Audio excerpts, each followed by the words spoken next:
the freebie to the economy, right? Whether to the poor people or the corporate. All tax changes in last 3-4 years, if you look at whether last year budget where the tax slab rates were increased significantly to 12 lakh rupees. There is a proposal likely this year that there will be joint tax filing possible for a married couple. You think that's a good thing? I think that's a very, very progressive move if that happens, and you will experience. Are you expecting? What's your bet on? I think this should come through, and the tax exempt limit should go literally double, right? So from 12 lakhs it should become 24 lakhs for a joint tax filing for a married couple, right? And that's a big change that could happen, right? Okay. So that, to my mind, no tax change. Is there tax terrorism in the country for corporates? Yes or no? You heard Mr. Vallabh commenting on that, but as a tax professional, I can say is that lots of structural, lots of administrative changes have already been done. Refunds are coming much faster.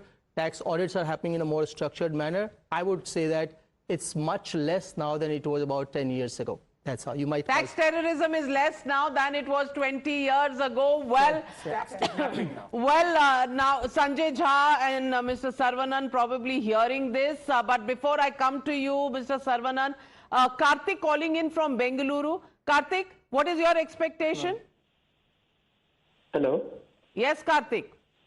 Ma'am, am I audible? Yes, very audible. Yes, ma'am. Across India. Taxpayer. Hello. Hello. Yes, go on, Karthik. Yes, ma'am. As a taxpayer, I would suggest that government can give us some benefit for the middle class people, because lower class people has various schemes. Higher class people are enjoying with the CSR activities and other kind of exemptions. But being a middle class, government has just squeezed in. You just got a tax break last year, not enough? No, ma'am. As a normal individual, as a middle class, something from the government can increase the. All right. Okay, fair enough. Dil mange more, but Sangmesh Hiramat also calling in from Bengaluru. What is your expectation? My expectation in the two sides is there, ma'am. The first one is the jobs opportunities for the younger people has become less, and raising prices in all the areas. The prices are rising, and the people are not being able to manage their families and get to married also. The jobless persons are not being able to marry also. So many people not getting given married also. Okay. So, and one more thing is, older women are, their treatment, they are being, cancer patients are there, stroke patients are there. Their facilities, it means to get affordable what they are doing for them. It means individual not being able to take care themselves also, how they can manage to take care so of two callers, having problems with marriage as well as from incomes. Shri Hari from Hyderabad, what is your expectation, sir? Madam, good morning. Thanks for giving me an opportunity to ask my question. See, the problem with the financial institutions or the bank is the CIBIL score. Okay. So in spite of making all the payments, sometimes the CIBIL score acts very funny, particularly with reference to the credit card. And they only listen to the banker and not to the common man.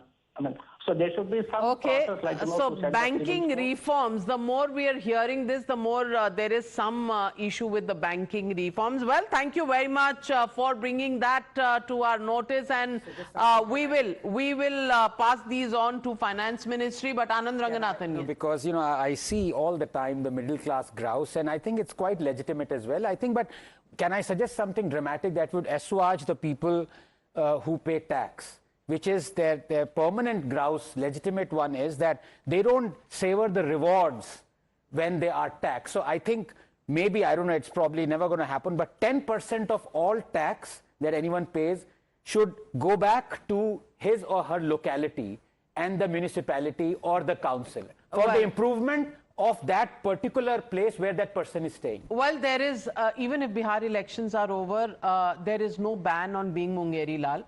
So please continue to be that. And Monica Hallan, for those people who are expecting a fillip in their middle income woes, what do you think specifically? What is your bet on? Not this year. Nothing this year, because last year that thing was raised to 12. Middle class You've attended some of those meetings that the finance minister and the prime minister do ahead of the budget. Give us a peek into what was discussed and anything that... I think they're looking very macro, broad, long-term, Vikasit Bharat. And the tax tinkering is left to the finance ministry, really. And that is what really the leaders should do, is fix on the big picture and allow the bureaucracy to work it out. And there is a tax path that we are seeing. We are seeing that for the people who are within that 12 lakh range, there is no tax, which is a big thing. Now to expect... And if the couples come together, that would be one more. So to expect every year... What's your probability that you're fixing on that happening? I don't know. It could happen, it might not. 50-50? Yeah, probably. 50-50? But I just want to say, somebody had talked about this whole banking reform. I just want to say one thing here that is desperately required, especially because of all the cyber scams. And I want to put it out there that they have a software called the Mule Hunter, which is supposed to hunt for these mule accounts. I think there should be an audit as to how the banks are using it. My impression is they are not using it. They are complicit in the crores which are lost through these digital accounts, the telecom companies and the banks.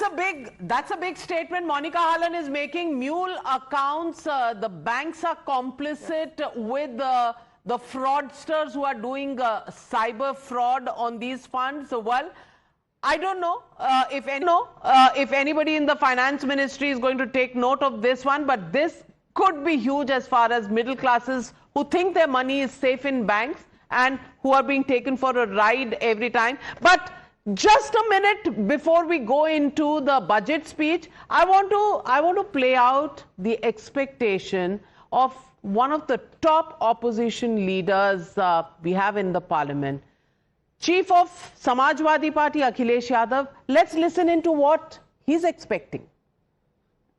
जिस सरकार से कोई उम्मीद नहीं, उसके budget से क्या उम्मीद होगी? और पिछले तमाम बजटों में देखने को मिला है, ये बजट 1/20 लोगों के लिए बनता है।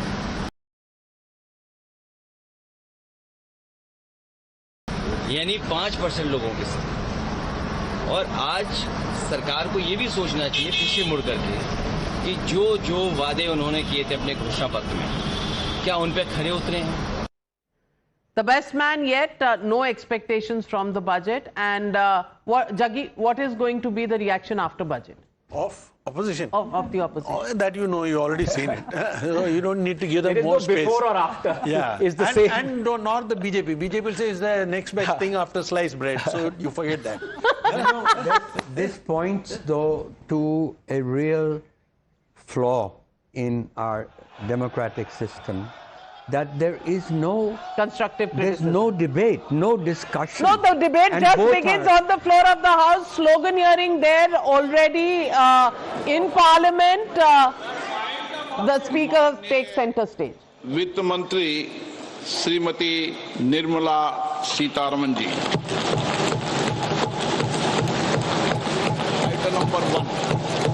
Item number one. Sir, with your permission, I rise to lay on the table a copy each of the following papers, Hindi and English versions, under Article 281 of the Constitution, Report for 2026 to 2031, Volume 1, Main Report of the 16th Finance Commission. 2. Report for 2026-2031, Volume 2, Annexures of the 16th Finance Commission. Number 3, explanatory memorandum as to the action taken on the recommendations contained in the above report. Item number 2, माननीय वित्त मंत्री निर्मला सीतारमन जी।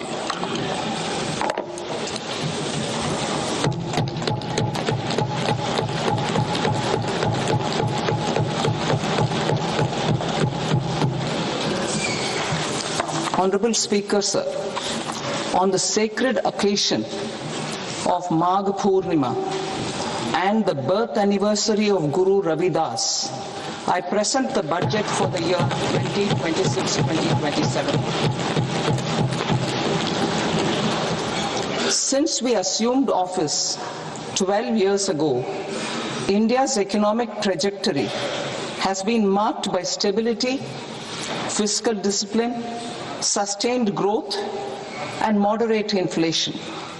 This is the result of conscious choices we have made, even in times heightened uncertainty and disruption. Our government, led by Honorable Prime Minister Modi, has decisively and consistently chosen action over ambivalence, reform over rhetoric, and people over populism. We have pursued far-reaching structural reforms, fiscal prudence and monetary stability, whilst maintaining a strong thrust on public investment. Keeping Atmanirbharta as a lodestar, we have built domestic manufacturing capacity, energy security, and reduced critical import dependencies. Simultaneously, we have ensured that citizens benefit from every action of the government, undertaking reforms to support employment generation, agricultural productivity, household purchasing power, and universal services to people. These measures have delivered a high growth rate of around 7% and helped us make substantial strides in poverty reduction and improvement in the lives of our people. Today, we face an external environment in which trade and multilateralism are imperiled and access to resources and supply chains are disrupted. New technologies are transforming production systems while sharply increasing demands on water, energy, and critical minerals. India will continue to take confident steps towards Vikasit Bharat, balancing ambition with inclusion. As a growing economy with expanding trade and capital needs, India must also remain deeply integrated with global markets, exporting more and attracting stable long-term investment. As I begin Part A, I want to express my gratitude to the people for standing firmly with us as we forge our way together towards becoming one of the largest economies of the world.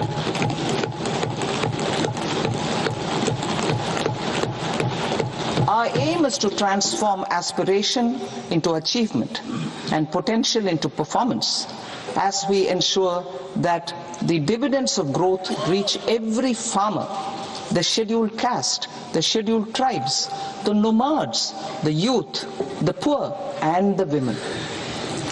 In Vikasit Bharat Young Leaders Dialogue 2026, several innovative ideas were shared with our Prime Minister, which have inspired many of the proposals, making this a unique Yuva Shakti-driven budget.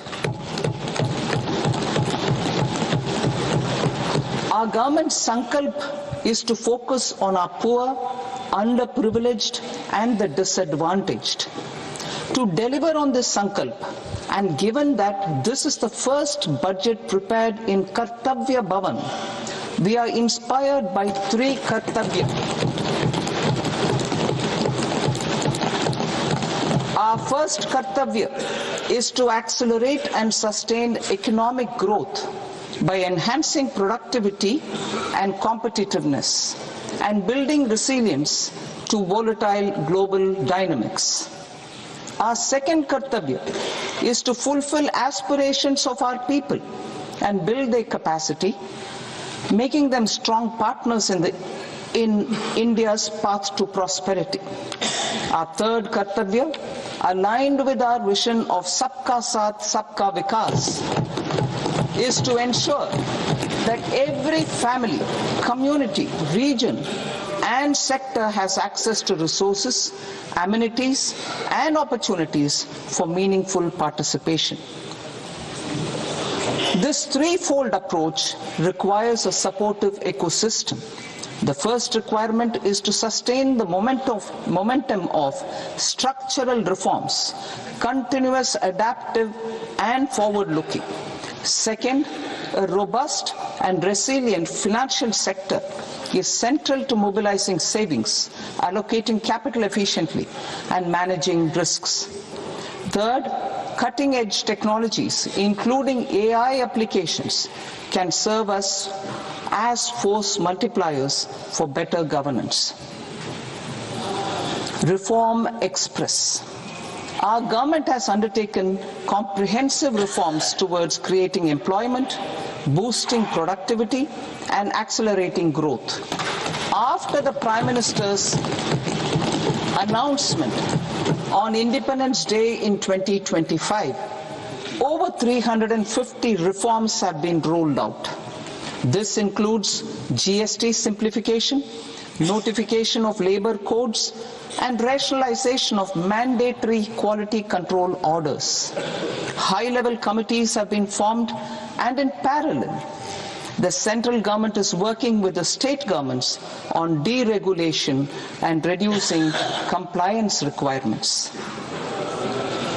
The Reform Express is well on its way and will maintain its momentum to help us fulfill our kartavya. I now move to specific proposals. Under our first kartavya, to accelerate and sustain economic growth, I propose interventions in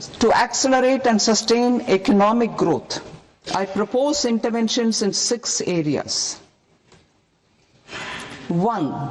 Scaling up manufacturing in 7 strategic and frontier sectors.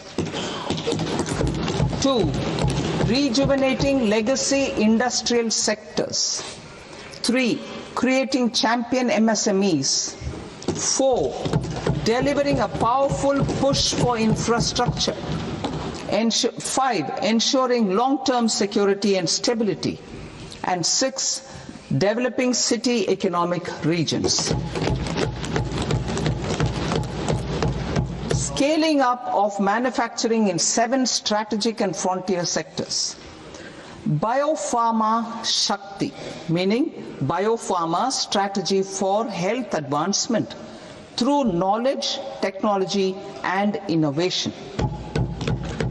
India's disease burden is observed to be shifting towards non-communicable diseases like diabetes, cancer, and autoimmune disorders.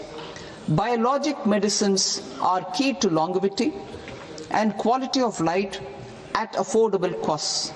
To develop India as a global biopharma manufacturing hub,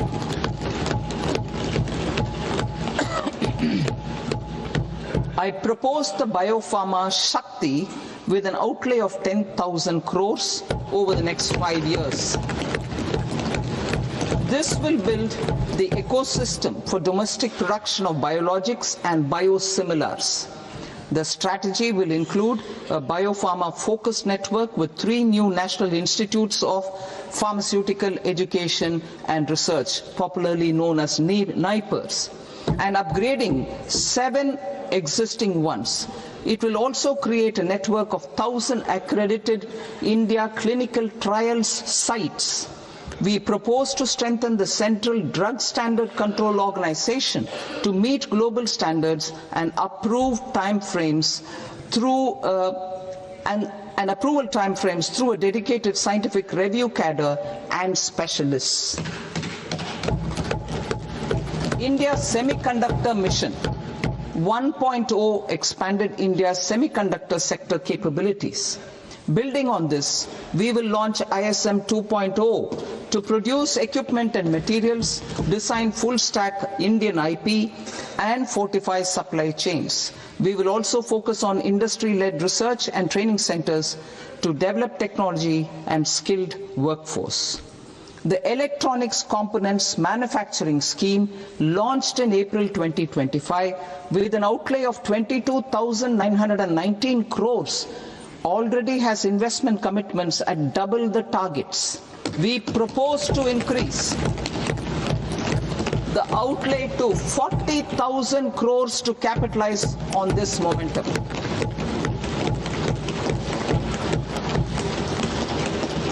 A scheme for rare earth permanent magnets was launched in 2025 November. We now propose to support the mineral-rich states of Odisha, Kerala, Andhra Pradesh and Tamil Nadu to establish dedicated rare earth corridors to promote mining, processing, research and manufacturing. To enhance domestic chemical production and reduce import dependency, we will launch a scheme to support states in establishing 3 dedicated chemical parks through challenge route on a cluster-based plug-and-play model. Strong capital goods.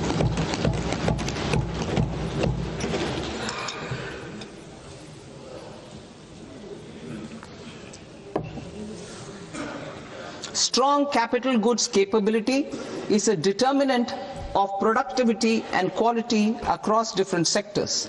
Towards building this capacity, I propose the following. High-tech tool rooms will be established by central public sector enterprises at 2 locations as digitally enabled automated service bureaus that locally design, test and manufacture high-precision components at scale and at lower cost.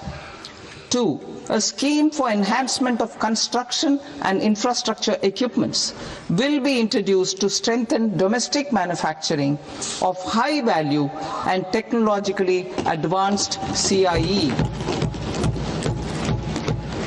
This can range from lifts in a multi-storied apartment or firefighting equipment in multiplexes, large or small, and to tunnel boring equipments for building metros and high-altitude roads.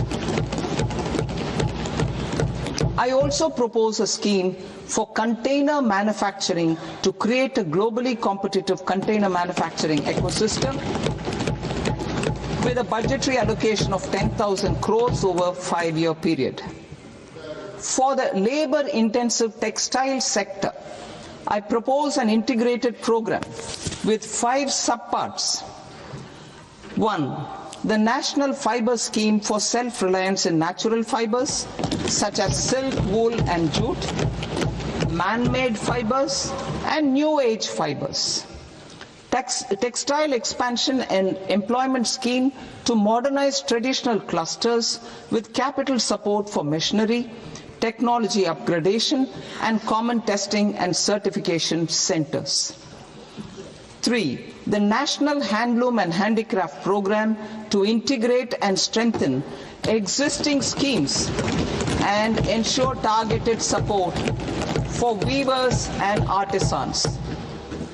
Tex Eco Initiative to promote globally competitive and sustainable textiles and apparels. Samarth 2.0 to modernize the upgrade the textile skilling ecosystem through collaboration with industry and academic institutions. Further, I propose to set up mega textile parks in challenge mode. They can also focus on bringing value addition to technical textiles. I propose to launch the Mahatma Gandhi Gram Swaraj initiative to strengthen khadi, handloom and handicrafts. This will help in global market linkage and branding. It will streamline and support training, skilling, quality of process and production.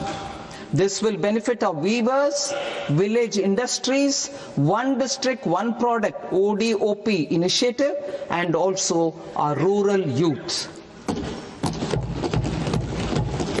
India has the potential to emerge as a global hub for high quality, affordable sports goods. I propose a dedicated initiative for sports goods that will promote manufacturing, research and innovation in equipment design as well as material sciences. Rejuvenation of legacy industrial clusters. I propose to introduce a scheme to revive 200 legacy industrial clusters to improve their cost competitiveness and efficiency through infrastructure and technology upgradation. Creating champion SMEs and supporting micro enterprises. Recognizing MSMEs as a vital engine of growth, I propose a three-pronged approach to help them grow as champions. Equity support. I propose to introduce a dedicated 10,000 crores SME growth fund to create future champions, incentivizing enterprises based on select criteria. I also propose to top up the Self-Reliant India Fund set up in 2021 with 2,000 crores to continue support to micro enterprises and maintain their access to risk capital. Liquidity support. With TREDS, more than 7 lakh crore has been made available to MSMEs. To leverage its full potential, I propose 4 measures. 1. Mandate TREDS as the transaction settlement platform for all purchases from MSMEs by CPSEs, serving as a benchmark for other corporates. 2. Introduce a credit guarantee support mechanism through CGT-MSE for invoice discounting on TREDS platform. 3. Link GEM with TREDS for sharing information with financiers about government purchases from MSMEs, encouraging cheaper and quicker financing. 4. Introduce TREDS receivables as asset-backed securities, helping develop a secondary market, enhancing liquidity and settlement of transactions. Professional support.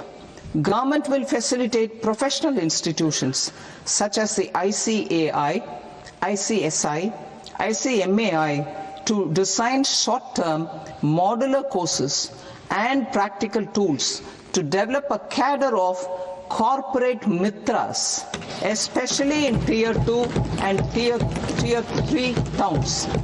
These accredited para-professionals will help MSMEs meet compliance requirements at affordable costs. Infrastructure. During this past decade, our government has undertaken several initiatives for large-scale enhancement of public infrastructure, including through new financing instruments such as Infrastructure Investment Trust (InvITs) and Real Estate Investment Trust (REITs), and institutions like NIIF and NABFID. We shall continue to focus on developing infrastructure in cities with over 5 lakh population, that is Tier 2, Tier 3 cities, which have expanded to become growth centers. Public capital expenditure has increased manifold from 2 lakh crore in 2014-15 to an allocation of 11.2 lakh crore in BE 25-26. In this coming year, that is financial year 2026-27, I propose to increase it to 12.2 lakh crores to continue the momentum.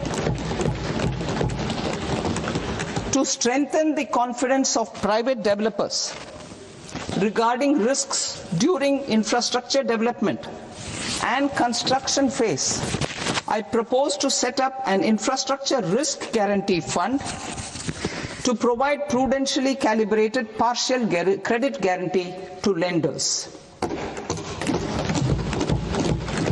Over the years, REITs have emerged as a successful instrument for asset monetization. I propose to accelerate recycling of significant real estate assets of the CPSEs through the setting up of dedicated REITs.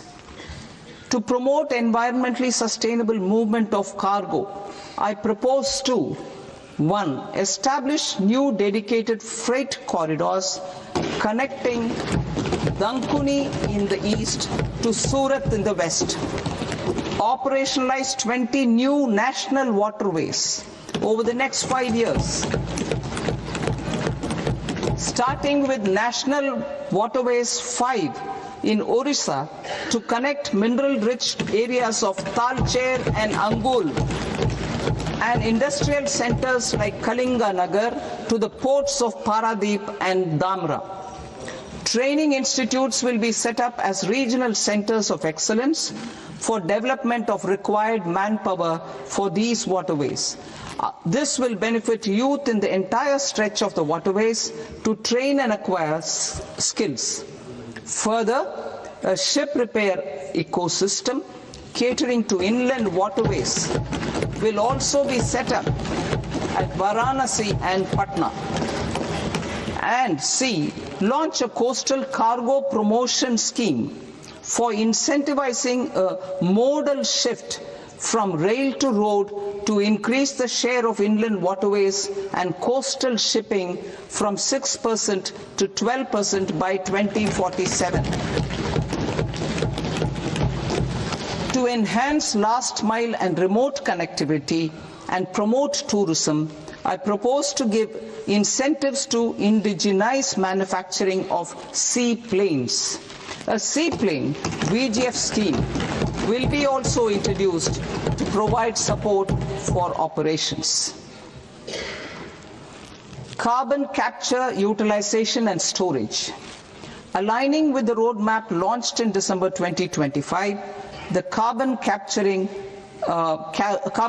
utilization and storage technologies at scale will achieve higher readiness and in end-use application across 5 industrial sectors, including power, steel, cement, refineries, and chemicals. An outlay of 20,000 crore is proposed over the next 5 years for this purpose. City economic regions. Cities are India's engines of growth, innovation, and opportunities. We shall now focus on Tier 2, Tier 3 cities, and even temple towns, which need modern infrastructure and basic amenities. This budget aims to further amplify the potential of cities to deliver the economic power of agglomerations by mapping city economic regions based on their specific growth drivers.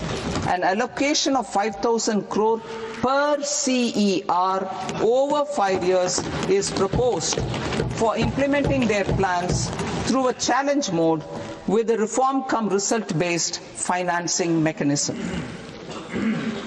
In order to promote environmentally sustainable passenger systems, we will develop 7 high-speed rail corridors between cities as growth connectors, namely Mumbai to Pune, Pune to Hyderabad, Hyderabad to Bengaluru, Hyderabad to Chennai, Chennai to Bengaluru, Delhi to Varanasi, Varanasi to Siliguri.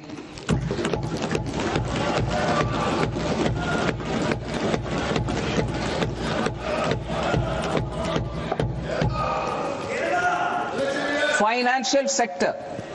The Indian banking sector today is characterized by strong balance sheet, historic highs in profitability, improved asset quality, and coverage exceeding 98% of villages in the country. At this juncture, we are well placed to futuristically evaluate the measures needed to continue on the path of reform-led growth of this sector. I propose setting up a high-level committee on banking for Vikasit Bharat. High-level committee on banking for Vikasit Bharat to comprehensively review the sector and align it with India's next phase of growth, while safeguarding financial stability, inclusion, and consumer protection. The vision for NBFCs for Vikasit Bharat has been outlined with clear targets for credit disbursement and technology adoption in order to achieve scale and improve efficiency in the public sector NBFCs as a first step it is proposed to restructure the Power Finance Corporation and Rural Electrification Corporation. I propose a comprehensive review of the foreign exchange management non-debt instruments rules to create a more contemporary, user-friendly framework for foreign investments consistent with India's evolving economic priorities. Corporate bond market. I propose to introduce a market-making framework with suitable access to funds and derivatives on corporate bond indices. I also propose to introduce total return swaps on corporate bonds. Municipal bonds. To encourage the issuance of municipal bonds of higher value by larger cities, I propose an incentive of 100 crore rupees for a single bond issuance. 100 crore rupees for a single bond issuance of more than 1,000 crore. The current scheme under Amrit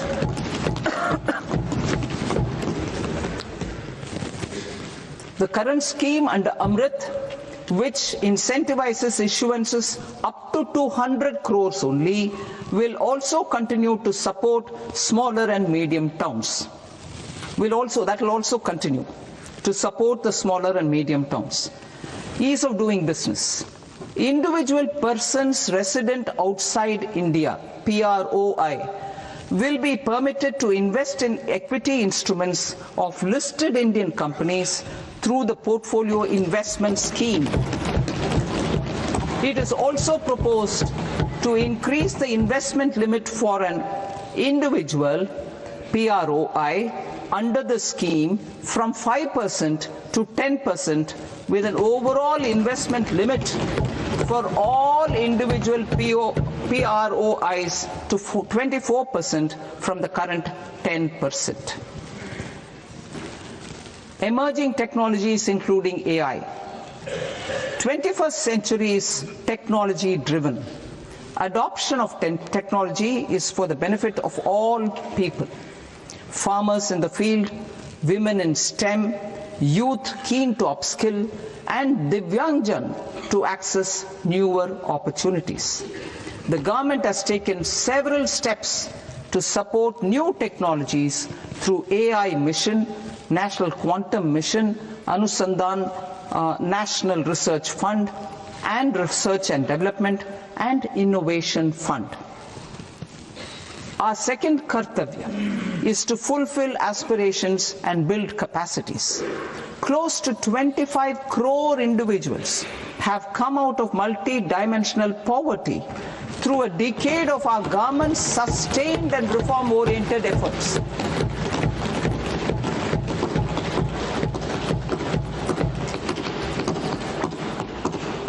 Our government has therefore decided to place a renewed emphasis on the service sector to provide a pathway to fulfilling aspirations of a youthful India with the following measures. I propose to set up a high-powered education to employment and enterprises standing committee to recommend measures that focus on services sector as a core driver of Vikasit Bharat. This will make us a global leader in services with a 10% global share by 2047. The committee will prioritize areas to optimize the potential for growth, employment, and exports. They will also assess the impact of emerging technologies, including AI, on jobs and skill requirements and propose measures thereof.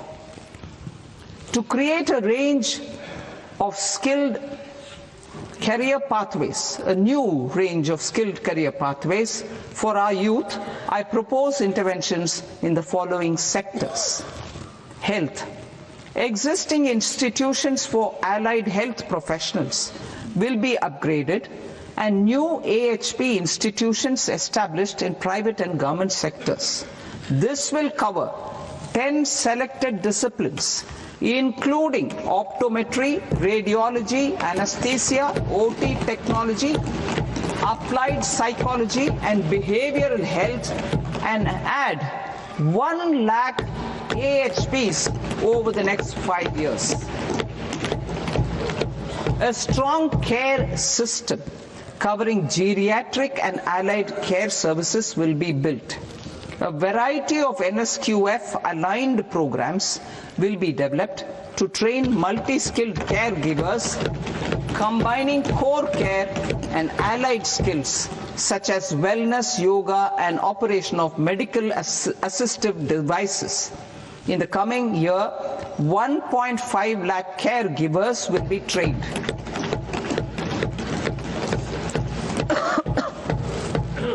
Hubs for medical value tourism. To promote India as a hub for medical tourism services, I propose to launch a scheme to support states in establishing 5 regional medical hubs in partnership with the private sector. These hubs will serve as integrated healthcare complexes that combine medical, educational and research facilities. They will have Ayush centers, medical value tourism facilitation centers, and infrastructure for diagnostics, post-care and rehabilitation. These hubs will provide diverse opportunities, job opportunities for health professionals, including doctors and AHPs. Ancient Indian yoga, already respected in several parts of the world, was given a mass global recognition when Honorable Prime Minister took it to the UN. Post-COVID, Ayurveda gained a similar global acceptance and recognition. Exporting quality Ayurveda products helps farmers who grow the herbs and youth who process the products. To meet growing global demand, a few more steps are being taken. I propose to 1. Set up 3 new All India Institutes of Ayurveda. 2. Upgrade Ayush pharmacies and drug testing labs for higher standards of certification ecosystem and make available more skilled personnel. 3. Upgrade the WHO Global Traditional Medicine Center in Jamnagar to bolster evidence-based research, training and awareness for traditional medicine. Animal husbandry. Livestock contributes to close to 16% of farm income, including of poor and marginal households. To scale up availability of veterinary professionals by more than 20,000, I propose to roll out a loan-linked capital subsidy support scheme for establishment of veterinary and para-veterinary colleges, veterinary hospitals, diagnostic laboratories, and breeding facilities in private sector. Collaboration between Indian and foreign institutions will also be facilitated. Orange economy. India's animation, visual effects, gaming and comics sector, AVGC sector, is a growing industry projected to require 2 million professionals by 2030. I propose to support the Indian Institute of Creative Technologies, Mumbai, in setting up AVGC content creator labs in 15,000 secondary schools all over the country and 500 colleges. The Indian design industry is expanding rapidly, and yet there is a shortage of Indian designers. I propose to establish, through Challenge Route, a new National Institute of Design to boost design education and development in the eastern region of India. Education. Our government will support states through challenge route in creating 5 university townships in the vicinity of major industrial and logistics corridors. These planned academic zones will host multiple universities, colleges and research institutions, skill centers and residential complexes. In higher education, STEM institutions, prolonged hours of study and laboratory work pose some challenges for girl students. Through VGF, Viability Gap Funding and capital support, one girls' hostel will be established in every district.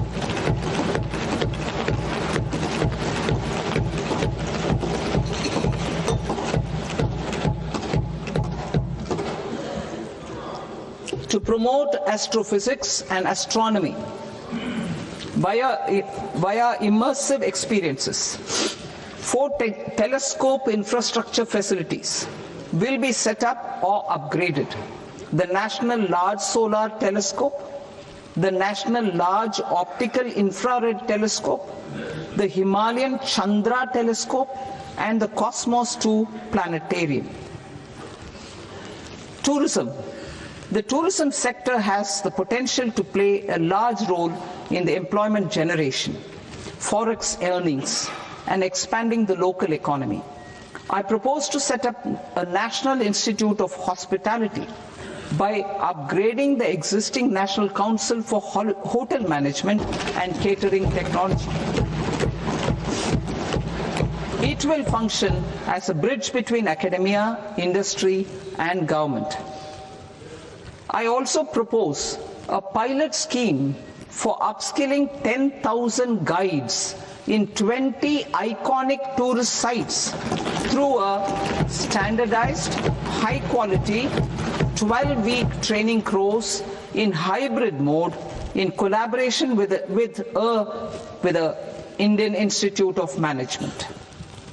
A national destination digital knowledge grid will be established to digitally document all places of significance, cultural, spiritual, and heritage. This initiative will create a new ecosystem of jobs for local researchers, historians, content creators, and technology partners. India has the potential and opportunity to offer world-class trekking and hiking experience. We will develop ecologically sustainable mountain trails in Himachal Pradesh, Uttarakhand, and Jammu Kashmir. Also in Araku Valley in the Eastern Ghats and Podigai Malai in the Western Ghats. Turtle trails along key nesting sites in the coastal areas of Odisha, Karnataka and Kerala. And 3 bird watching trails along the Pulikat Lake in Andhra Pradesh, Tamil Nadu. It's on the border. Under the visionary leadership of Honorable Prime Minister, we established the International Big Cat Alliance in 2024.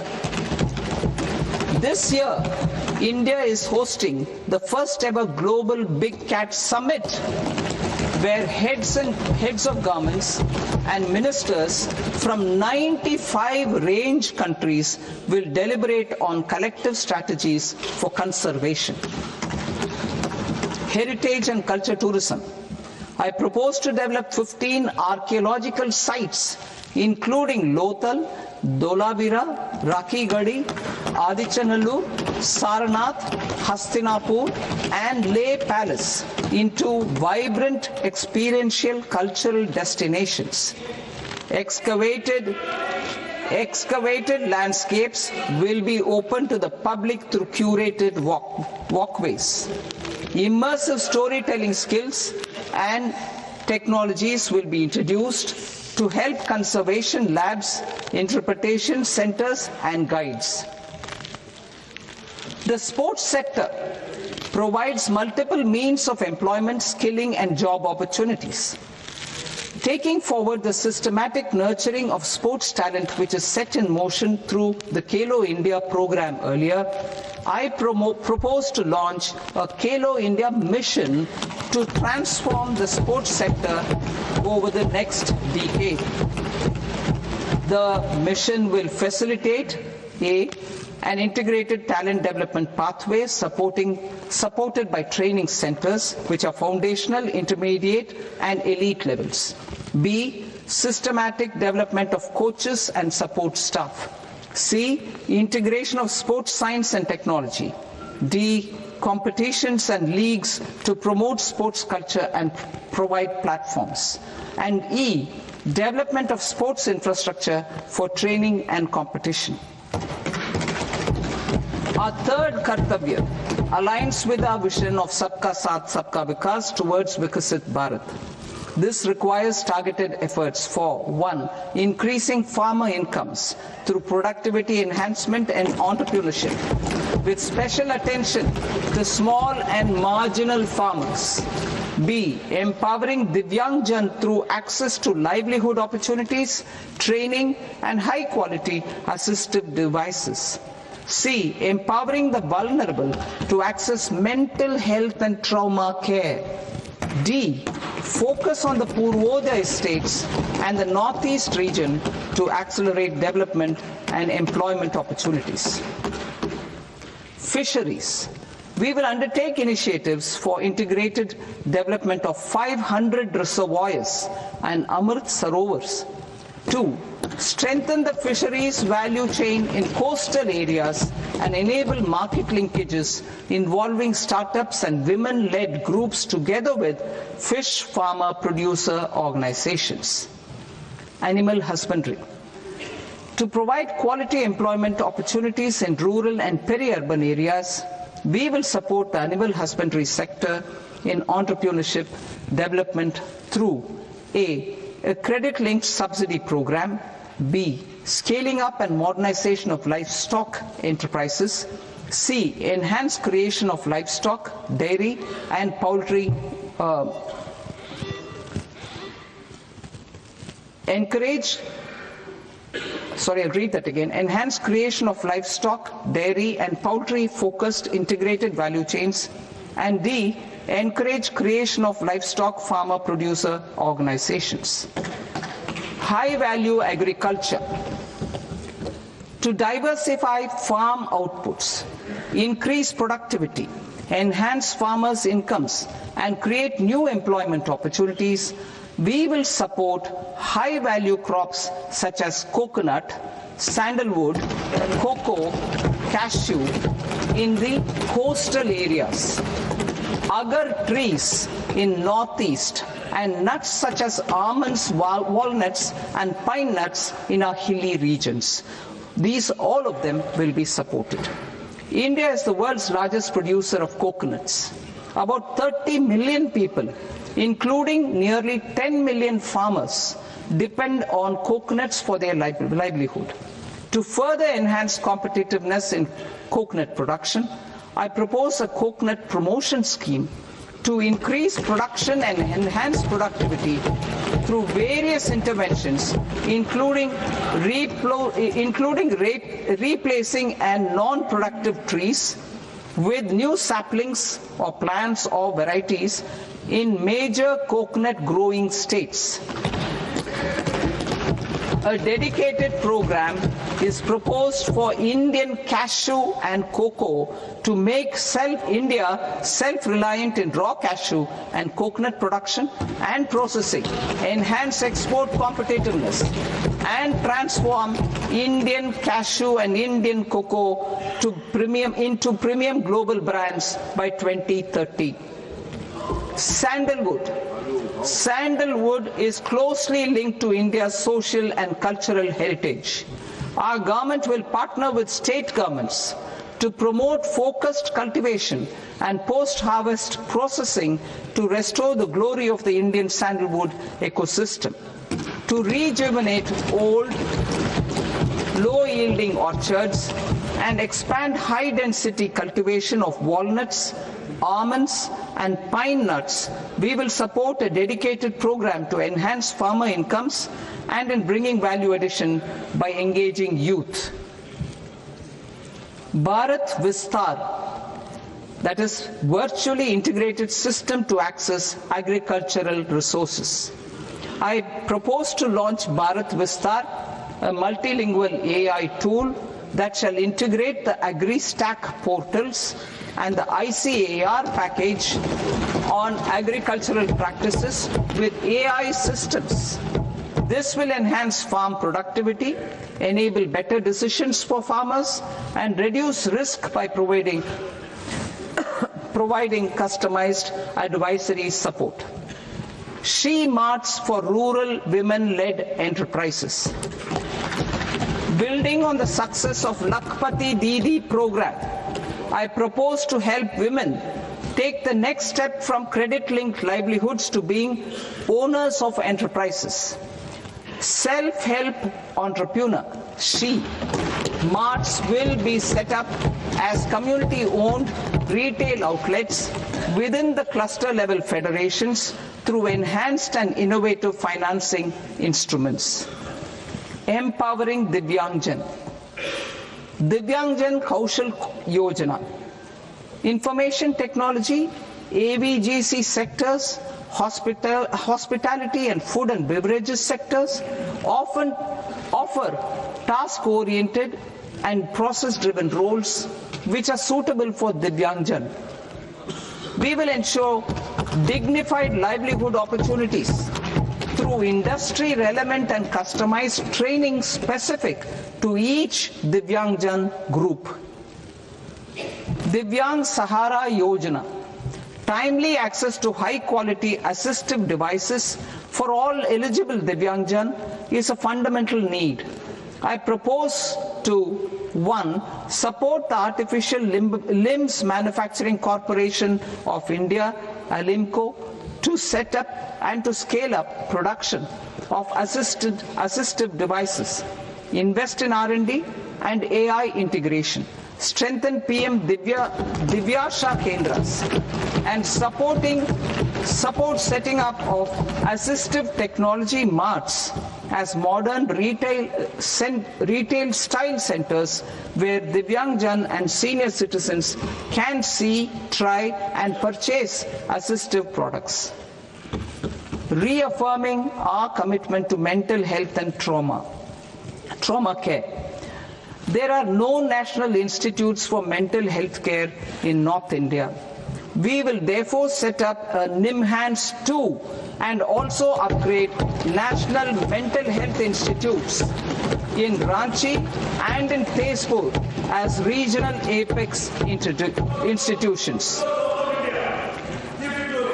Emergencies expose families, particularly the poor and vulnerable, to unexpected expenditure. We will strengthen and increase these capacities by 50% in district hospitals by establishing emergency and trauma care centers. Focus on Purvodaya states and northeastern regions. Purvodaya.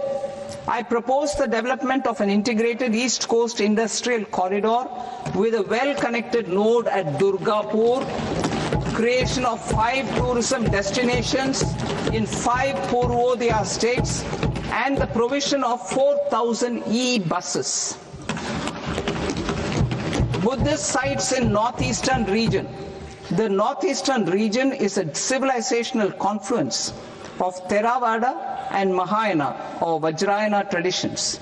I propose to launch a scheme for development of Buddhist circuits in Arunachal Pradesh, Sikkim, Assam, Manipur, Mizoram and Tripura.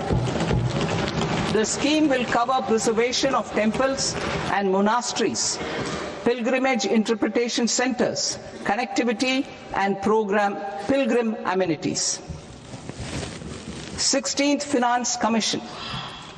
On 17th November 2025, the 16th Finance Commission submitted its report to the President. As mandated under Article 281 of the Constitution, The government is to lay the report along with the explanatory memorandum on the action taken report on the recommendations of the Commission in Parliament, which, Sir, Honourable Speaker, you've allowed me to do at the commencement of this session. The government has accepted the recommendation of the Commission to retain the vertical share of devolution at 41%. As recommended by the Commission, I have provided 1.4 lakh crores of rupees to the states for the year 2026-2027 as Finance Commission grants. These include rural and urban local body and disaster management grants. Fiscal consolidation. Government has been delivering on our fiscal commitments consistently without compromising on social needs. To strive towards accepted standards of fiscal management in Budget 25-26, I had indicated that the central government would target reaching a debt to GDP ratio of 50 plus or minus 1% by 2030-31. In line with this, the debt to GDP ratio is estimated to be 55.6% of GDP in BE 26-27.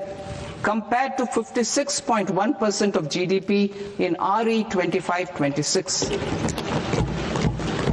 A declining debt to GDP ratio will gradually free up resources for priority sector lending and expenditure by reducing the outgo on interest payments.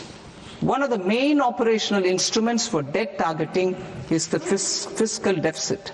I am happy to inform this august House that I fulfilled my commitment made in 2021-2022 to reduce fiscal deficit below 4.5% of GDP by 25-26. In RE 25-26, the fiscal deficit has been estimated at par with BE of 2025-26 at 4.4% of GDP. In line with the new fiscal prudence path of debt consolidation, the fiscal deficit in BE 26-27 is estimated to be 4.3% of the GDP.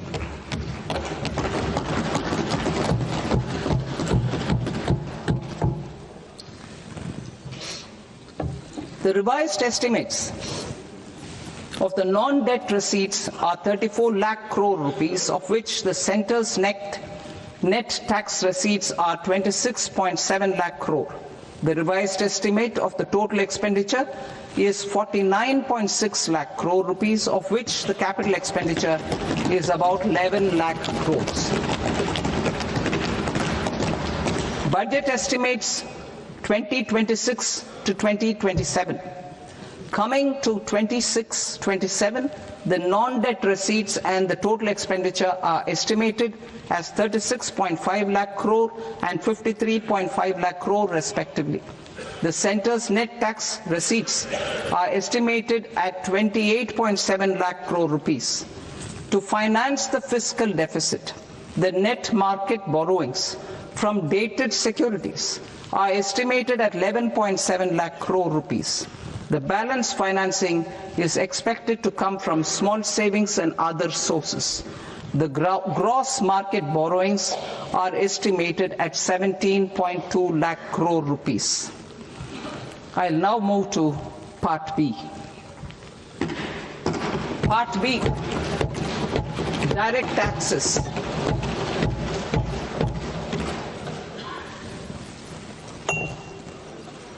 Honorable Speaker, sir, I now present my proposals on direct taxes. New Income Tax Act. In July 2024, I announced a comprehensive review of the Income Tax Act 1961. This was completed in a record time, and the Income Tax Act 2025 will come into effect from 1st April 2026. The simplified income tax rules and forms will be notified shortly, giving adequate time to taxpayers to acquaint themselves with its requirements. The forms have been redesigned such that ordinary citizens can comply without difficulty. Ease of living. I propose that any interest awarded by the Motor Accident Claims Tribunal to a natural person will be exempt from income tax, and any TDS on this account will be done away with. I propose to reduce TCS rate on the sale of overseas tour program package from the current 5% and 20% to 2% without any stipulation of amount. I propose to reduce TCS rate for pursuing education and for medical purposes under the Liberalized Remittance Scheme, popularly known as LRS, from 5% to 2%. Supply of manpower services is proposed to be specifically brought within the ambit of payment to contractors for the purpose of TDS to avoid ambiguity. Thus, TDS on these services will be at the rate of either 1% or 2% only. I propose a scheme for small taxpayers, wherein a rule-based automated process will enable obtaining a lower or nil deduction certificate instead of filing an application with the assessing officer. For the ease of taxpayer holding securities in multiple companies, I propose to enable depositories to accept Form 15G or Form 15H from the investor and provide it directly to various relevant companies. I propose to extend time available for revising returns from 31st December to up to 31st March with the payment of a nominal fee. I also propose to stagger the timeline for filing of tax returns. Individuals with ITR 1 and ITR 2 returns will continue to file till 31st July, and non-audit business cases or trusts are proposed to be allowed time till 31st August. TDS on sale of immovable property by a non-resident is proposed to be deducted and deposited through resident buyers and his or her PAN-based challan instead of requiring a TAN, which is a temporary accounting number. To address practical issues of small taxpayers like students, young professionals, tech employees, relocated NRIs, and such others, I propose to introduce a one-time 6-month foreign asset disclosure scheme for these taxpayers to disclose income or assets below a certain size. This scheme would be applicable for two categories of taxpayers, namely A, who did not disclose their overseas income or assets, and B, who disclosed their overseas income and or paid due tax but could not declare the asset acquired. For category A, the limit of undisclosed income or asset is proposed to be up to 1 crore rupees. They need to pay 30% of fair market value of asset or 30% of undisclosed income as tax and 30% as additional income tax in lieu of penalty, and would thereby get immunity from prosecution. For category B, asset value is proposed to be up to 5 crore rupees. Here, immunity from both penalty and prosecution will be available with a payment of fee of 1 lakh rupees. Rationalizing penalty and prosecution. Multiplicity of proceedings are hindrance to the ease of doing business. I propose to integrate assessment and penalty proceedings by way of a common order for both.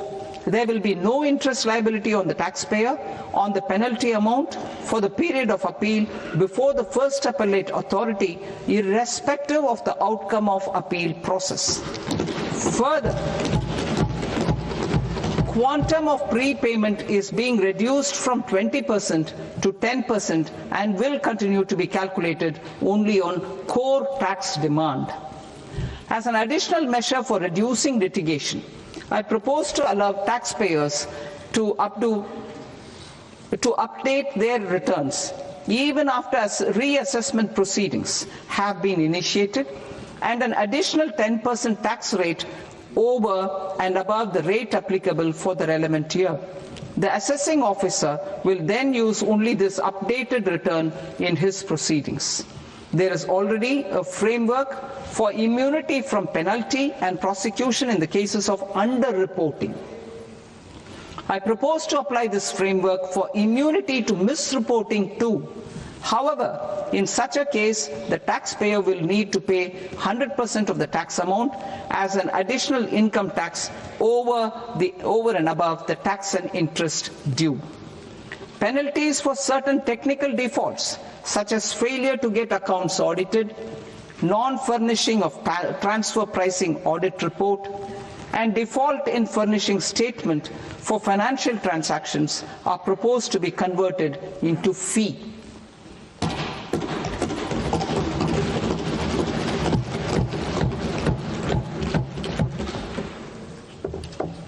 I propose to rationalize prosecution framework under Income Tax Act while maintaining a careful balance for deterrence in some serious offence. Non-production of books of account and documents and requirement of TDS payment where payment is made in kind are being decriminalized. Further, minor offences will attract fine only. The remaining prosecutions will be graded commensurate with the quantum of offence. They will entail only simple imprisonment with maximum imprisonment reduced to 2 years and power to courts to convert even those into fines. There is no penalty. There is no penalty presently for non-disclosure of non-immovable foreign assets with aggregate value less than 20 lakh rupees. I propose to also provide them with immunity from prosecution with retrospective effect from 1/10/2024.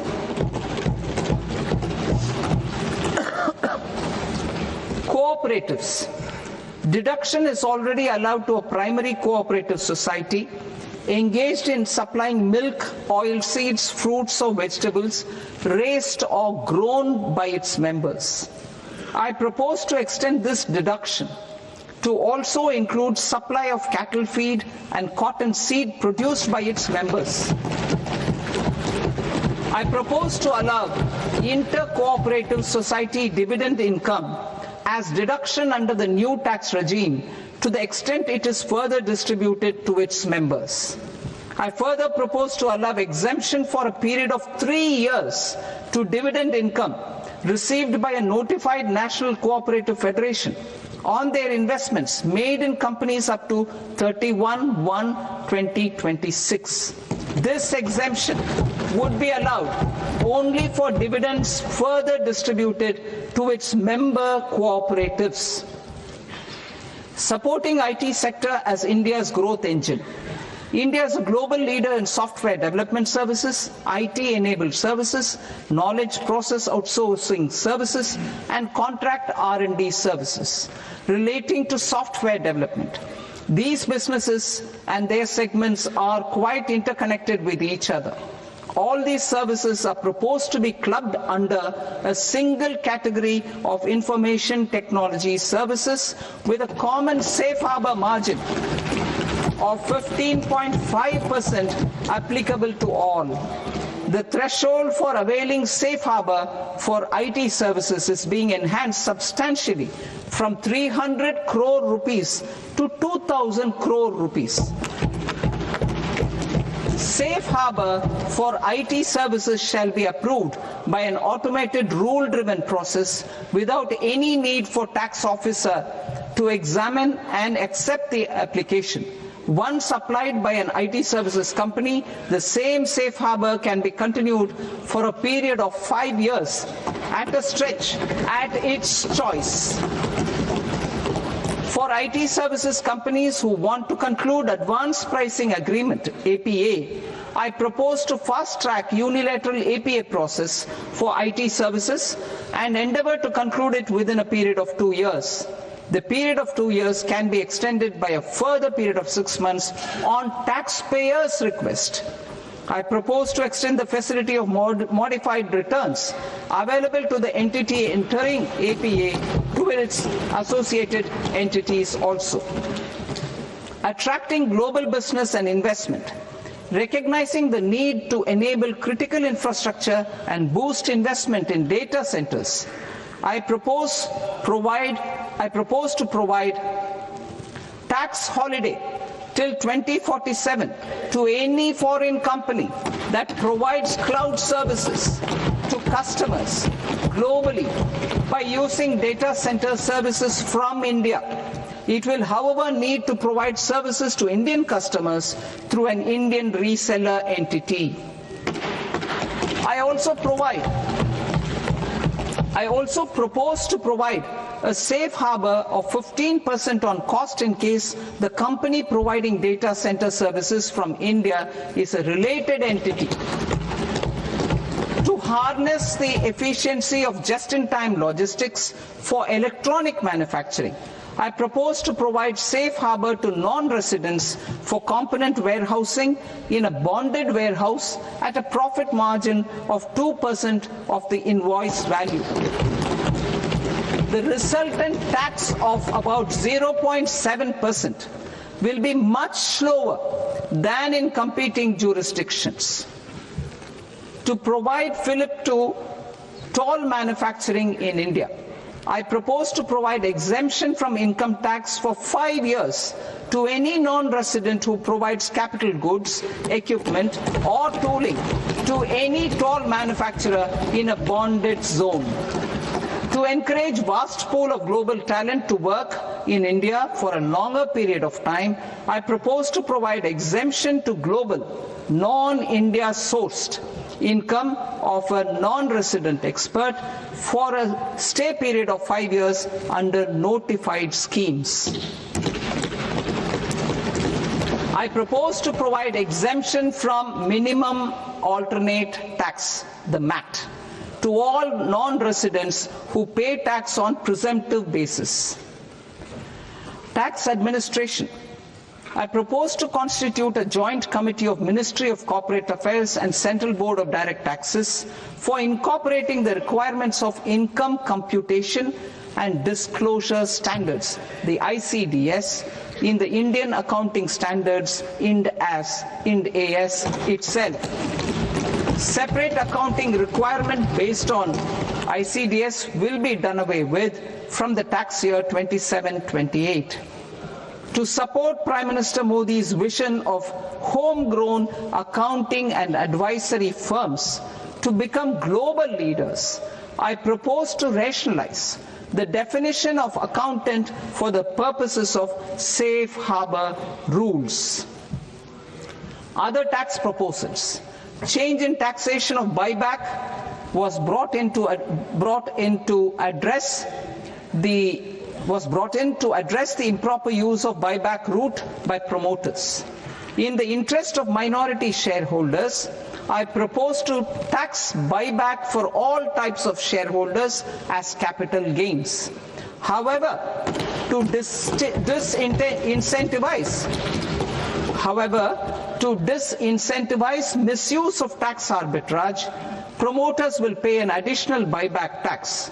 This will make effective tax 22% for corporate promoters. For non-corporate promoters, the effective tax will be 30%. TCS rate for sellers of specific goods, namely alcoholic liquor, scrap and minerals, will be rationalized to 2%, and that on tendu leaves will be reduced from 5% to 2%. I propose to raise the STT on futures to 0.05% from the present 0.02%. STT on options premium and exercise of options are both proposed to be raised to 0.15% from the present rate of 0.1% and 0.125% respectively. We reformed the taxation landscape for corporates in 2019 by providing them a simplified regime with lower tax rate so that they could productively focus on business rather than on claim of deductions and exemptions. To encourage companies to shift to the new regime, set-off of brought forward MAT credit, minimum alternate tax credit, is proposed to be allowed to companies only in the new regime. Set-off using available MAT credit is proposed to be allowed to an extent of 1/4 of the tax liability in the new regime. MAT is proposed to be made final tax, so there will be no further credit accumulation from 1st April 2026. In line with this change, the rate of final tax is being reduced to 14% from the current MAT rate of 15%. The brought forward MAT credit of taxpayers accumulated till 30th March 2026 will continue to be available to them for set-off as above. Indirect taxes. I shall now take up proposals related to indirect taxes. My proposals for customs and central excise aim to further simplify the tariff structure, support domestic manufacturing, promote export competitiveness, and correct inversion in duty. To continue weeding out long continuing customs duty exemptions, I propose to remove certain exemptions on items which are being manufactured in India or where the imports are negligible. Similarly, to further simplify the process of ascertaining the rate of duty applicable on a particular item, I propose to incorporate certain effective rates in various customs notifications to the tariff schedule itself. I shall now take up sector-specific proposals. Promotion of exports of marine, leather, and textile products. I propose to increase the limit for duty-free imports of specified inputs used for processing seafoods for export from the current 1% to 3% of FOB value of the previous year's export turnover. I also propose to allow duty-free imports of specified inputs, which is currently available for exports of leather or synthetic footwear, to exports of shoe uppers as well. I propose to extend the time period for export of final product from the existing 6 months to 1 year for exporters of leather or textile garments, leather or synthetic footwear, and other leather products. Energy transition and security. I propose to extend the basic customs duty exemption given to capital goods used for manufacturing lithium-ion cells for batteries to those used for manufacturing lithium-ion cells for battery energy storage systems also. I propose to exempt basic customs duty on import of sodium antimonate for use in manufacture of solar glass. Nuclear power. I propose to extend the existing basic customs duty exemption on imports of goods required for nuclear power projects till the year 2035 and expand it for all nuclear plants irrespective of their capacity. Critical minerals. It is proposed to provide basic customs duty exemption to the import of capital goods required for the processing of critical minerals in India. biogas blended CNG. I propose to exclude the entire value of biogas while calculating the central excise duty payable on biogas blended CNG. Civil and defense aviation. I propose to exempt basic customs duty on components and parts required for the manufacture of civilian training and other aircrafts.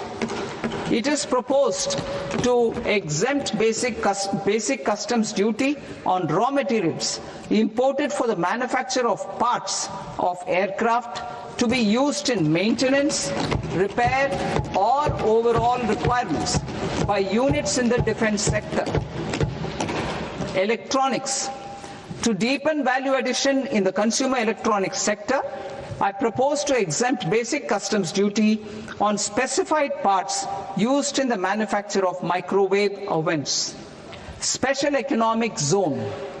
To address the concerns arising about utilization of capacity by manufacturing units in the special economic zones due to global trade disruptions, I propose as a special one-time measure to facilitate sales by eligible manufacturing units in SEZs to the domestic tariff area at concessional rates of duty. The quantity of such sales will be limited to a prescribed proportion of their exports.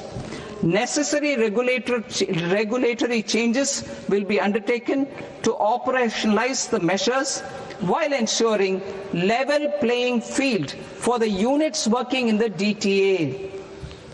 Ease of living. To rationalize the customs duty structure for goods imported for personal use, I propose to reduce the tariff rate on all dutiable goods imported for personal use from 20% to 10%. To provide relief to patients, particularly those suffering from cancer, I propose to exempt basic customs duty on 17 drugs or medicines. I propose also to add 7 more rare diseases for the purposes of exempting import duties on personal imports of drugs, medicines, and food for special medical purposes used in their treatment. Customs process. India's role and share in the global trade is poised for a major leap in line with our ambition and journey towards Vikasit Bharat. In this regard, I propose many measures for custom processes to have minimal intervention for smoother and faster movement of goods and greater certainty to the trade. Trust-based systems. I propose to enhance duty deferral period for Tier 2 and Tier 3 authorized economic operators, known as AEOs, from 15 days to 30 days. I propose to provide eligible manufacturer importers the same duty deferral facility. This should encourage them to get themselves accredited as a full-fledged Tier 3 AEO in due course. To provide greater certainty and for better business planning, I propose to extend validity period of advance ruling binding on customs from the present 3 years to 5 years. In the spirit of the whole of government approach,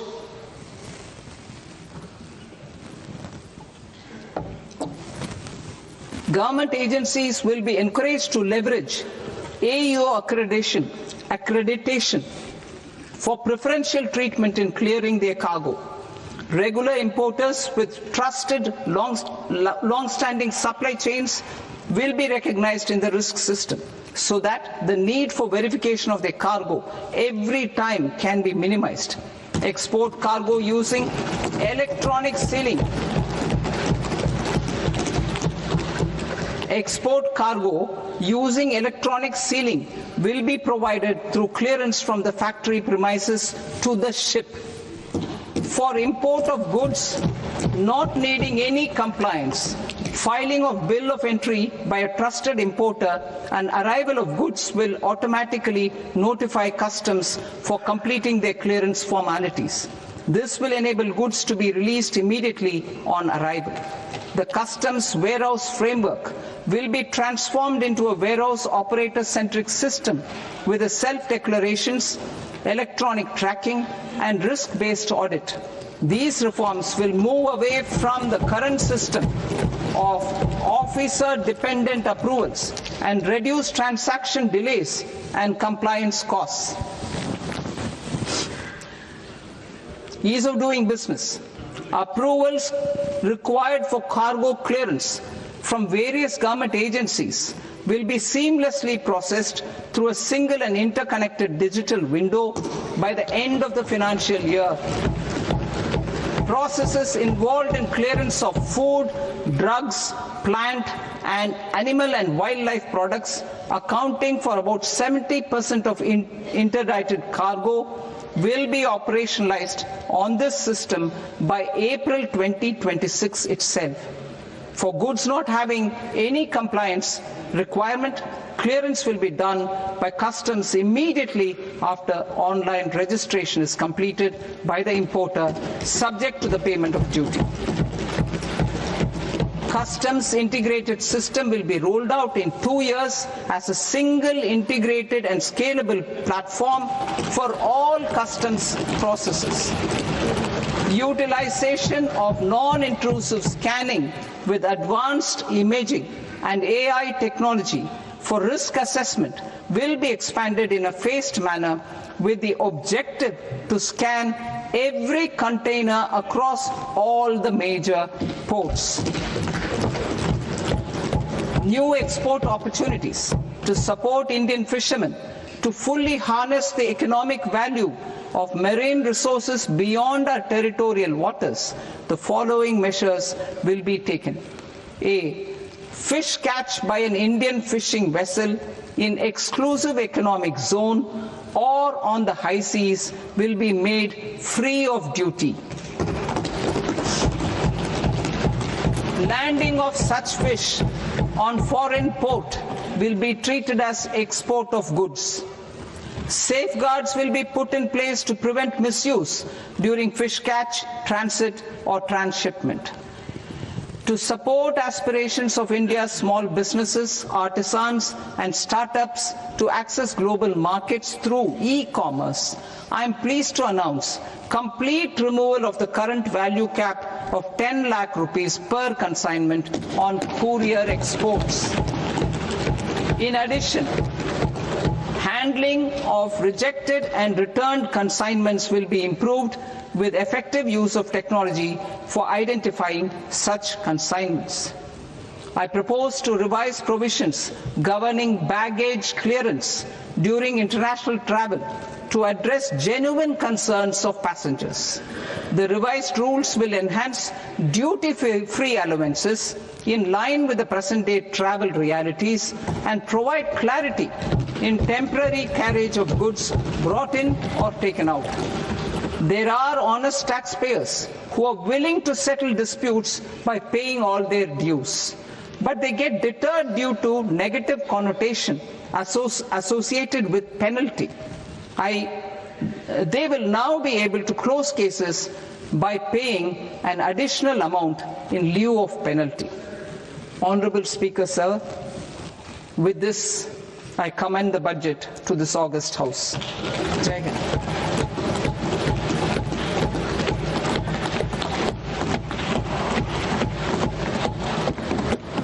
One and a half hours.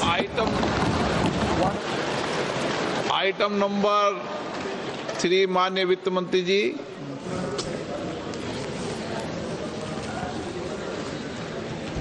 Item number 2, sir. 3. Sir, with your permission, I rise to lay on the table of the following statements under Section 3(1) of the Fiscal Responsibility and Budget Management Act of 2003.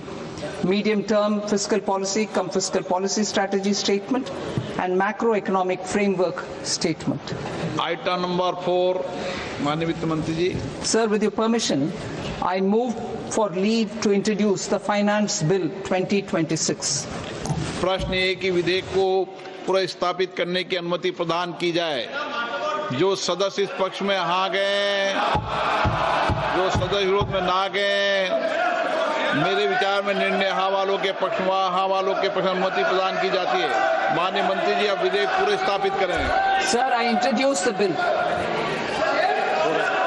माननीय सदस्यगण, आपको सूचित किया जाता है कि माननीय मुख्यमंत्री जी के बजट भाषण की कॉपी पब्लिकेशन काउंटर पर ली जाती है।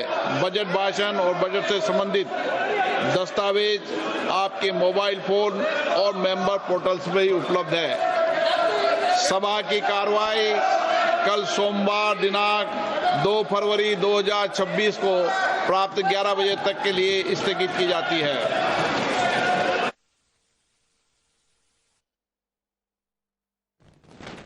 Well, ladies and gentlemen, that was Finance Minister Nirmala Sitharaman in a speech that lasted 86 minutes at the last count.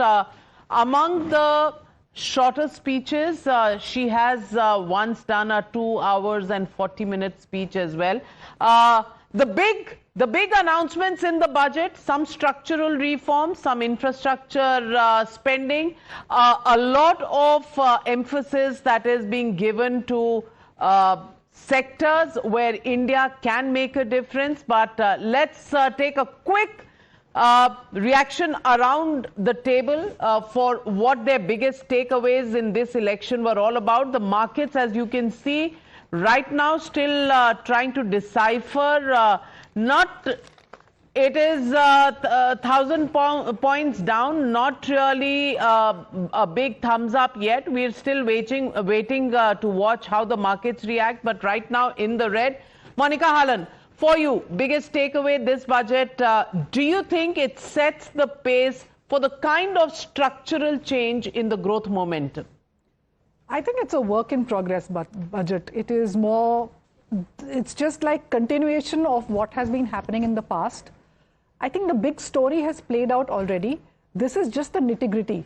They're trying to ease up all the wrinkles in the system. If you notice, a lot of the budget speech has been about taking this compliance away, taking away this decriminalizing offenses.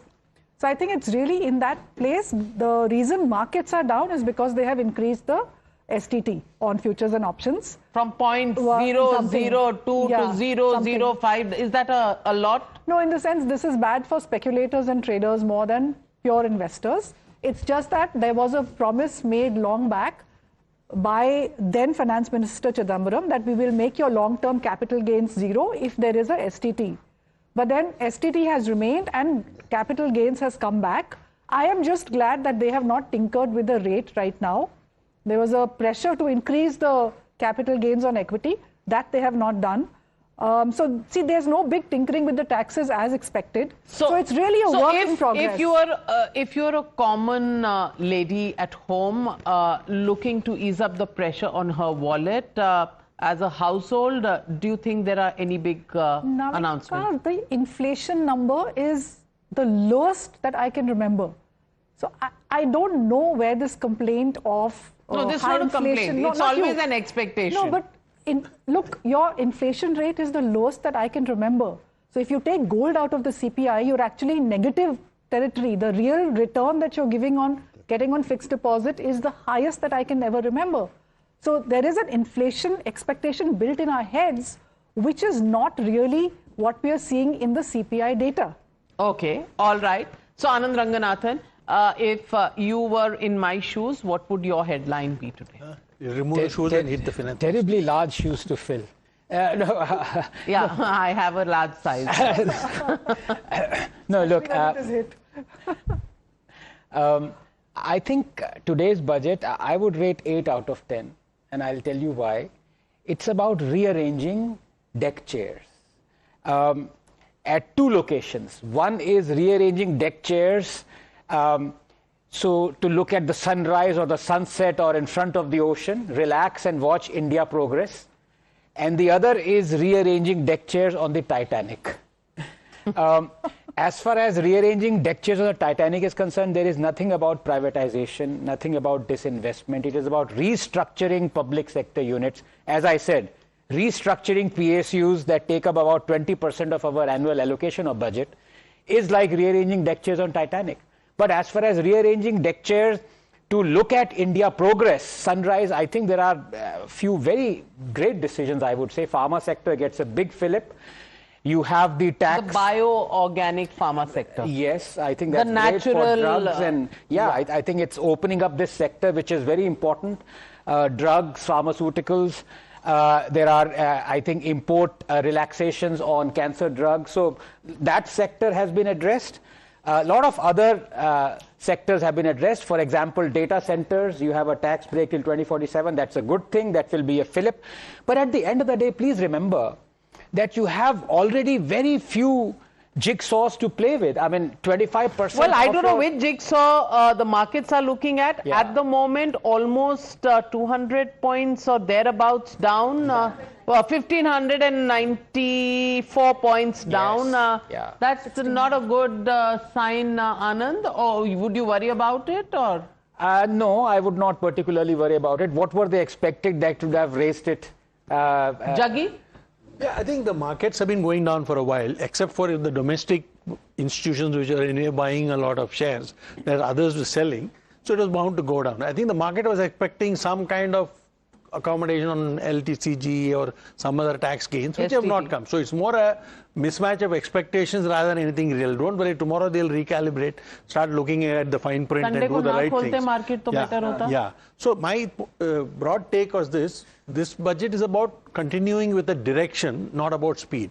It is not about a reform express, but the idea is to oil the wheels of all the little carriages going all around.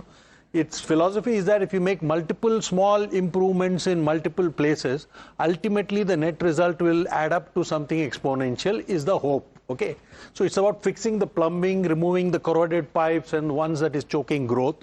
Ultimately, the assumption is that finally it will all come together and make the growth faster. So it's a spring cleaning budget rather than a big bang budget. You're taking care of the nuts and bolts and plugging the leakages, cleaning the drains, that kind. And nobody ever gets any marks for housekeeping, really, Gursharan Das. So do you think required to do that? And that's what is being done? Yeah, I mean, I wouldn't use the word house cleaning because it doesn't have quite the connotation of moving housekeeping, I said. Housekeeping. It doesn't have the connotation of actually moving up. Because I think that, and as I said in the beginning, I will evaluate this budget purely on the basis of how it makes our country competitive, export competitive. That to me is the critical thing for getting jobs, for bringing jobs in the country and creating an industrial revolution. So the steps, there were steps, maybe small steps like municipal bonds will make urban bodies more independent and more empowered. There's a lot more to be done in that area to have empowered mayors, etc. But this is a good step. Then the push for AI. I think AI represents a huge opportunity. There are negatives, of course, but AI represents a very big opportunity in education and health. Every child can have a personal tutor. Every mother can have a personal doctor, and so on. The idea of girls' hostels in every district. Now, I would do it in a PPP way, the way Apple, iPhone did it. It was a brilliant thing they did. This 18,000 girls' hostel for the iPhone. I think that should be done along with industry. And industry should also pay something for that hostel. So these are good ideas. China has implemented them brilliantly. Duty-free imports for products for export. The MAT to be the final rate, again, brings clarity, brings predictability. The exemption of little thing, but very important, exemption of duty on capital goods for critical mineral mining, important. Then I think that on in the whole area of customs, there's a fair amount of cleanup. Yes. Cleanup of simplifying the procedures, digitizing end-to-end the import. I think it will help make us more competitive. I wish she had sorted out the inverted pyramid in customs duty in terms of products. We'll take a look, because she's expected to address a press conference at 2:30 p.m. this afternoon. But let's get the sense from India Inc. on whether their expectations have been met. Sanjay Budhia, Chairman CII National Committee on Exports, joining us this afternoon. Also joining us is R. Mukundan, President Designate CII and Managing Director and CEO of Tata Chemicals. Mr. Mukundan, first to you. What do you think about the budget? A lot of painstaking effort being put to clean up the system, to make it stronger for the next big phase of growth that this country needs to get into. But many are looking at it in terms of no big bang announcement and the market's down. How do you look at the budget announcements? Thank you. In fact, I've been saying for quite some time that this should be a build-forward budget, not a big bang budget. So I think you should look at it as a build-forward budget. There's a strong foundation already laid down. I think she spoke about broadly two themes. One is continuing the momentum on growth.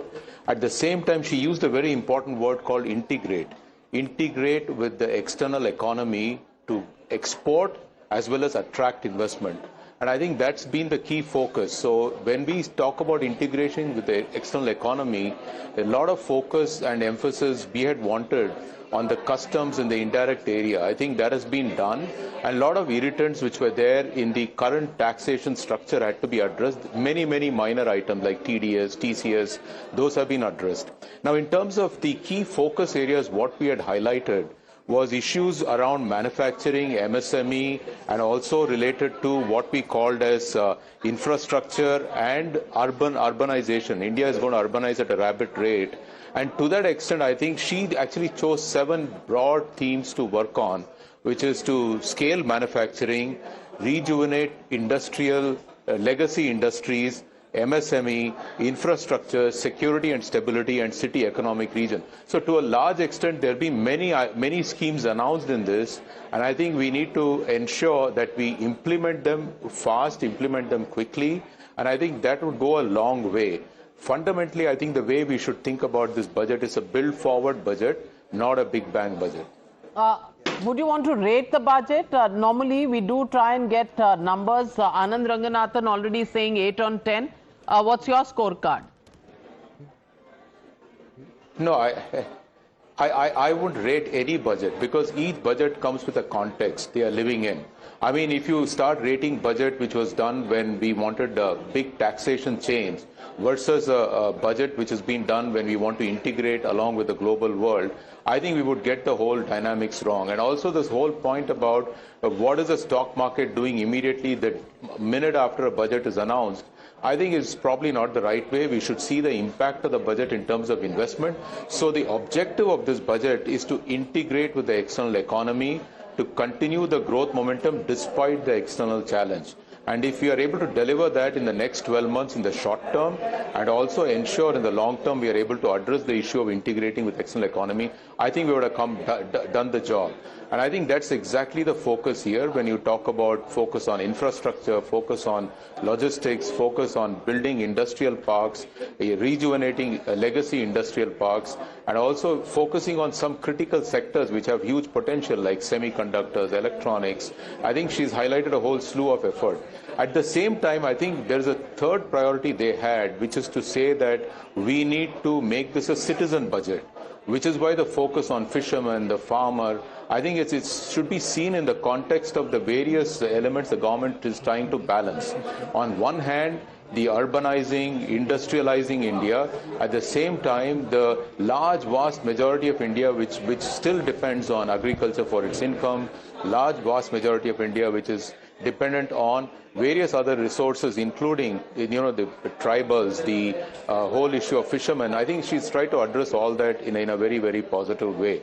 There's a strong boost to tourism, and I think that is very critical. The internal tourism, domestic tourism is a long ignored area. I think that is now actually one of the most booming sectors and also generating employment. So there's a whole series of focus in terms of what we call as the religious tourism as well as nature trails, which are all going to boost the areas where we actually not have explored. So to a large extent, I would say, in the context of where we are doing this budget is aiming to do exactly what it intended to do. Well said, Mr. Budhia. To you, I want to ask, Mr. Gurcharan Das, right from the start of this debate on the budget, has been insisting that he would only test this budget on the foundations of whether or not it makes India more competitive to export as well as have domestic investments to increase employment. On that cornerstone, how would you rate this budget?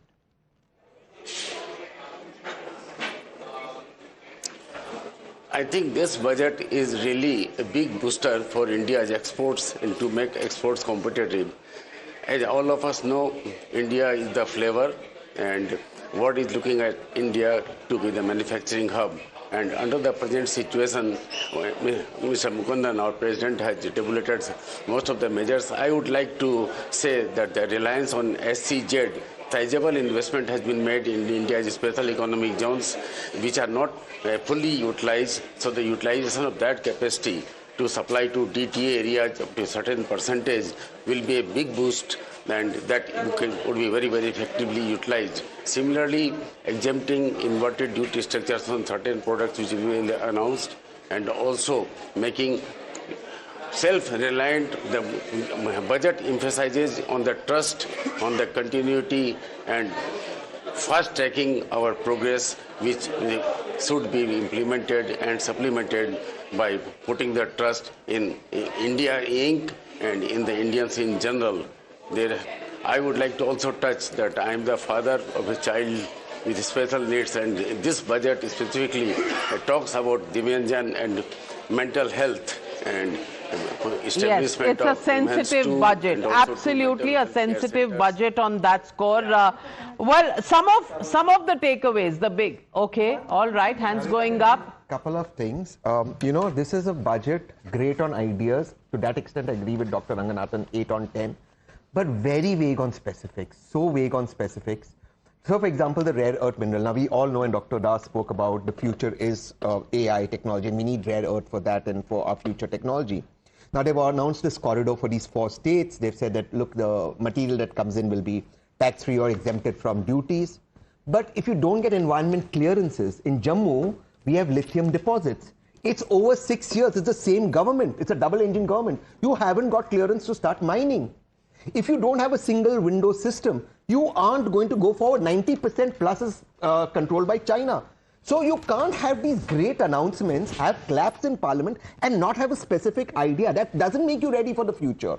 Well, are there claps in parliament? Let's look at the first reactions coming in from parliament. Tehseen, at least you warmed my heart by expecting claps in parliament. But let's listen in.